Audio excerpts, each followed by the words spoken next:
Local news, WRAL News, coverage you can count on. Tropical Storm Idalia is now expected to grow into a major hurricane by the time it reaches Florida late tomorrow. Forecasters are warning people to prepare for severe weather, including potentially deadly storm surge. Robert Ray explains the people there could see up to 11 feet of storm surge. Idalia is gaining strength in the warm Gulf of Mexico waters as it churns toward Florida. The storm is threatening the state's west coast with heavy rain, gusty winds, and life-threatening storm surge. Dozens of counties are under a state of emergency. The key is to not be in those areas that are going to be hit with big-time storm surge and that are going to potentially have life-threatening situations. Forecasters expect Idalia to become a Category 3 hurricane before making landfall in Florida on Wednesday.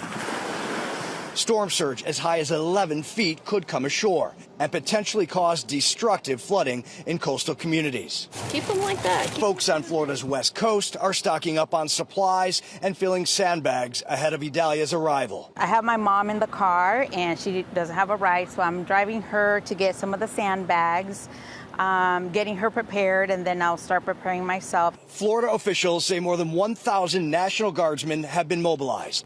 High water vehicles and aircraft are also on standby for potential rescue efforts.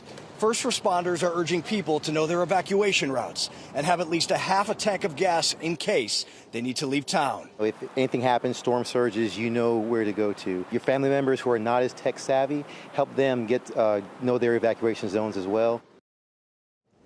That's Robert Ray reporting, and forecasters expect Idalia to bring heavy storm surge and winds as far up into the Carolinas. Elizabeth Gardner is tracking the tropics. She'll join us again with the local effect we might expect here. She'll be back in 10 minutes.